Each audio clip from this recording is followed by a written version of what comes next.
दोस्तों यदि आप काली हल्दी और इमली के पेड़ की जड़ को इस कपड़े में बांध करके और यहां पर टांग देते हैं घर में, तो दोस्तों यकीन मानिए आपके जीवन से जो भी शत्रु है, जो भी आपको परेशान कर रहा है, किसी भी तरह का कोई शत्रु हो, वो सारे के सारे शत्रु आपके खत्म हो जाएंगे, निस्तनाबूद हो जाएंगे। तो दोस्तों किस तरह से इस उपाय को करना है, कैसे इस उपाय को करना, पूरे इस वीडियो में जानेंगे, इसलिए वीडियो को अंत तक, लास्ट तक जरूर देखें। साथ ही में दोस्तों कमेंट बॉक्स में हर हर महादेव जरूर लिखें। दोस्तों यदि आपको लगता है कि आपके परिवार में कोई परेशान कर रहा है, और यदि आपके परिवार में से या फिर आपको खुद को शत्रु बहुत ज्यादा परेशान कर रहे हैं, चारों तरफ से आपको शत्रु ने घेर लिया है और शत्रु के कारण आपका जीवन जो है बिल्कुल बेकार हो चुका है, यानी कि शत्रु इस तरीके से आपको परेशान कर रहे हैं कि आपको चैन से जीने नहीं देते, आपको प्रेम से रहने नहीं देते, और शत्रु ने आपको चारों तरफ से ऐसा घेर रखा है कि मतलब कोई भी आप कार्य करने जाते हैं तो आपके जीवन में हमेशा हमेशा के लिए वो कार्य जो है आपका समाप्त हो जाता है, आपकी कोई तरक्की नहीं होती। यदि तरक्की होती भी है तो शत्रु आपकी तरक्की रोक देता है, शत्रु आपके काम में अड़ंगा फंसा देता है, और जिसके कारण आपकी तरक्की जो है वो रुक जाती है। तो दोस्तों यदि आपके जीवन में भी ऐसा हो चुका है तो दोस्तों ये आपके लिए बहुत ही बुरी स्थिति है। लेकिन यदि आप ये वाला उपाय करते हैं जो मैं आपको बता रहा हूं, बहुत ही सरल और सटीक सा उपाय है, लेकिन इस उपाय को करने के लिए आपको कुछ भी ज्यादा तामझाम की जरूरत नहीं है, यानी कि बिल्कुल सरल उपाय है, लेकिन दोस्तों उपाय बड़ा जबरदस्त है। तो दोस्तों कैसे इस उपाय को करना, किस तरह से इस उपाय को करना, पूरा इस वीडियो में जानेंगे, इसलिए वीडियो को अंत तक, लास्ट तक जरूर देखेंगे। साथ ही में दोस्तों कमेंट बॉक्स में हर हर महादेव जरूर लिखेंगे यदि आप महादेव बाबा के भक्त हैं। यदि आप भगवान श्री राम के सच्चे सेवक हैं तो जय श्री राम, जय बागेश्वर धाम सरकार कमेंट बॉक्स में जरूर लिखिए।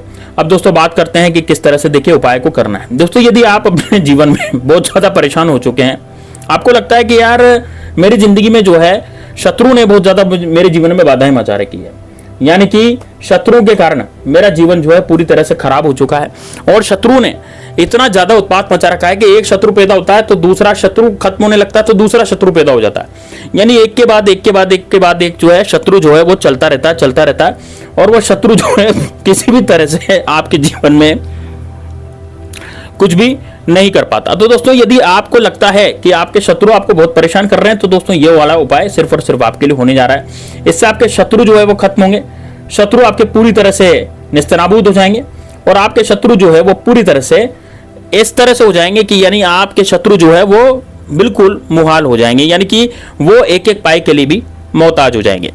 तो दोस्तों किस तरह से करना है, देखिए सबसे पहले मैं आपको बताना चाहूंगा, यदि आपके जीवन में बहुत ज्यादा दिक्कतें आ रही है, आप कोई भी कार्य करने जाते हैं तो उसमें शत्रु बीच में आ जाता है, तो जैसे मान लीजिए दुकान डालते हैं तो दुकान पर शत्रु जो है वो आप पर किया कराया कराने लग जाता है, जिसके कारण आपकी दुकान चलना बंद हो जाती है। आपके शत्रु जो आपके ऊपर पूरी तरह से आपको बर्बाद करने की सोचते हैं, आपको पूरी तरह से खत्म करने की सोचते हैं। शत्रु इस तरह से रहते हैं कि आपकी जिंदगी जो है वो पूरी तरह से झंड कर देना चाहते हैं।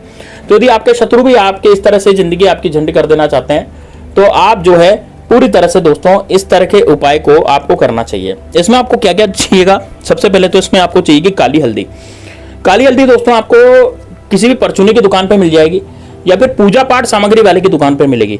जहां पर पूजा पाठ होती है, पूजा पाठ सामग्री जहां पर बिकती है, वहां पर आपको ये काली हल्दी आसानी से मिल जाती है। तो काली हल्दी भी वहां पर आपको आसानी से मिल जाएगी। तो पूजा पाठ सामग्री वाले की दुकान पर आपको काली हल्दी मिल जाएगी, है ना। इमली के पेड़ की जड़, दोस्तों इमली का पेड़ आपके आसपास देख लीजिएगा कि कहां पर है। वैसे दोस्तों जहां पर भैरू जी का मंदिर होता है उसके आसपास इमली का पेड़ जरूर पाया जाता है, यानी कि आप देखिएगा कि जहां पर भी भैरू जी हैं, जहां पर भी भैरू जी का स्थान होता है, या तो भैरू जी के स्थान पर या उसके आसपास उस गांव में जहां पर भैरू जी है वहां पर, है ना, मतलब कहीं पर भी जहां पर भैरू जी का स्थान है वहां आसपास आपको इमली का पेड़ जरूर दिखेगा। और यदि आपके घर के आसपास ही इमली का पेड़ है तो कोई दिक्कत ही नहीं है, क्योंकि दोस्तों देखिए गांव में, अब कस्बों में तो इमली के पेड़ आसानी से मिल जाते हैं, है ना। शहरों में थोड़ी दिक्कत आती है क्योंकि शहरों में इमली के पेड़ आजकल होते नहीं। तो मैंने आपको बता दिया कि जहां भैरू जी का स्थान है वहां पर देख लीजिए कि वहां पर आसपास इमली का पेड़ है, फिर आपको पता ही होगा कि भाई इमली का पेड़ कहां पर लगा हुआ है, ठीक है। तो वहां पर आपको इमली के पेड़ की जड़ को लेकर के आना है। इस उपाय को करना कभी, देखिए इसको बुधवार को कर सकते हैं, गुरुवार के दिन कर सकते हैं, शनिवार के दिन कर सकते हैं, है ना। या तो बुधवार के दिन करें, या गुरुवार के दिन करें, या फिर शनिवार के दिन करें, तीनों में से किसी भी एक दिन आप इस उपाय को कर सकते हैं, ठीक है। इमली के पेड़ की जड़ को आपको तोड़ना है, इमली के पेड़ की जड़ को आपको वहां से तोड़ करके लाना है, ठीक है ना। तो सबसे पहले इमली के पेड़ की जड़ आप वहां से तोड़ लें, और दोस्तों आपको काली हल्दी जो है एक गांठ आपको काली हल्दी लेनी है, यानी कि दोस्तों आपको काली हल्दी कितनी लेनी है, केवल एक गांठ आप काली हल्दी ले लें, और बाकी इमली के पेड़ की जड़ आप लें, और एक काला कपड़ा ले लें। बस ये तीन चीजें आप ले लें। अब आपको क्या करना है दोस्तों, ध्यान से सुनिएगा।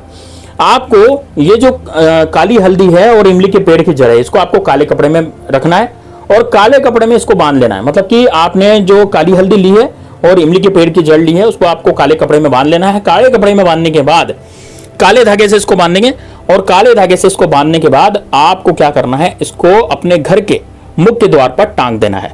लेकिन दोस्तों ऐसे डायरेक्ट मुख्य द्वार पर टांगने से काम नहीं चलेगा, इसमें आपको थोड़ा सा मैं जो आपको बता रहा हूं ना वो उपाय इसमें करना पड़ेगा। क्योंकि आपका दुश्मन कौन है, किस तरह का आपका दुश्मन है, यदि आपका गुप्त शत्रु है तो उसका उपाय थोड़ा अलग है। और यदि आपको किसी दुश्मन का नाम पता है जो आपके सामने बाहुबली बन रहा था, या जबरदस्ती आपका कोई पड़ोसी हो वो आपको परेशान कर रहा था, आपकी महिलाओं पर बुरी नजर डाल रहा था, है ना, या फिर आपको गिदर भपकियां दे रहा था, आपको धमकियां दे रहा था, आपको जान से मारने की कोशिश कर रहा था, तो वो वाला जो शत्रु है, यदि जिसका आप नाम जानते हैं, या चाहे वो घर का हो, परिवार का हो, चाहे बाहर का हो, चाहे कहीं का भी हो, तो यदि वो शत्रु है तो उससे भी आपको निजात यहां पर मिल जाएगी। तो अब सबसे पहले मैं आपको बताना चाहूंगा कि क्या करना है। देखिए, सबसे पहले में जिसका नाम आपको पता है तो आप एक कागज की पर्ची लेंगे, सफेद कागज की आप पर्ची लेंगे जो दोनों तरफ से कोरा कागज होता है ना। उस सफेद कागज की आपको पर्ची लेनी, दोनों तरफ से कोरा वो कागज होना चाहिए, उसकी पर्ची आप ले लें। अब सफेद कलर के कागज की आप जैसे पर्ची लेंगे तो जो दोनों तरफ से कोरा होगा उस कागज की पर्ची आपको लेनी है, और काले रंग के मार्कर से, यानी काले कलर के मार्कर से आपको उस पर शत्रु का नाम लिख देना है। जैसे आपके शत्रु का नाम मान लीजिए अजय सिंह है, तो वहां पर मैं क्या लिखूंगा, अजय सिंह लिख दूंगा, अजय लिख दूंगा, है ना। यानी कि मेरे शत्रु का नाम उस पर लिख दूंगा कागज पर, यानी सफेद कागज पर, कोरे कागज पर मुझे काले कलर के मार्कर से भैया मुझे नाम वहां पर लिखना पड़ेगा, अपने शत्रु का नाम मुझे वहां पर लिखना पड़ेगा, ठीक है ना। तो शत्रु का नाम मैंने वहां लिख दिया।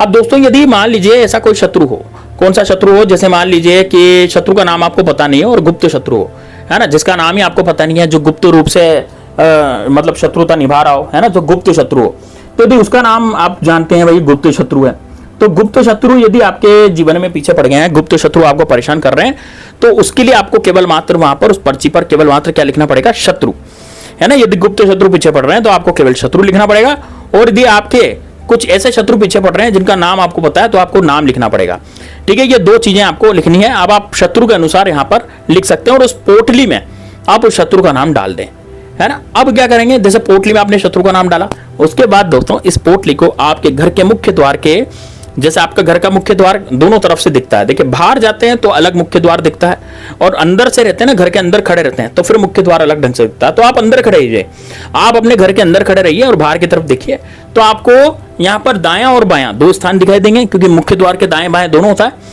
तो मुख्य द्वार के बाएं तरफ, यानी कि जहां पर मुख्य द्वार आपका घर का है, आप अंदर खड़े हैं, और आपके बाएं तरफ यानी कि आपके बाएं हाथ की तरफ आपको उस पोटली को जो है टांग देना है। अब ध्यान रखिए दोस्तों, जब आप इस पोटली को टांगे तो थोड़ा ऊंचा टांगे, ताकि आने जाने वालों की निगाह इस पोटली पर नहीं पड़े। पोटली थोड़ी छोटी बनाए, मतलब छोटी सी पोटली बना ले, और छोटी सी पोटली को उस मुख्य द्वार पर अंदर की तरफ आपको टांग लेना है, बाईं तरफ, ठीक है ना। लेकिन इतनी छोटी बनाए कि किसी का उस पर ध्यान नहीं जाए, किसी का उस पर ये नहीं जाए कि भैया हाँ भी कोई देख रहा है, या फिर कोई मतलब आपको टोक रहा है, या फिर कोई आने जाने वाला आपसे पूछ रहा है कि पोटली कौन सी है। इस तरह से आपको नहीं बनाना, बस आपको ये करना है दोस्तों। यकीन मानिए आपके जीवन से शत्रु नाम की बीमारी हमेशा हमेशा के लिए खत्म हो जाएगी। शत्रु इस लायक नहीं रखा कि आप पर कुछ किया करवा सके। तो दोस्तों ये जरूर कीजिएगा, उपाय बहुत ही शानदार उपाय है। तो मिलते हैं नेक्स्ट वीडियो में, तब तक के लिए जय श्री राम, जय बागेश्वर धाम सरकार, हर हर महादेव।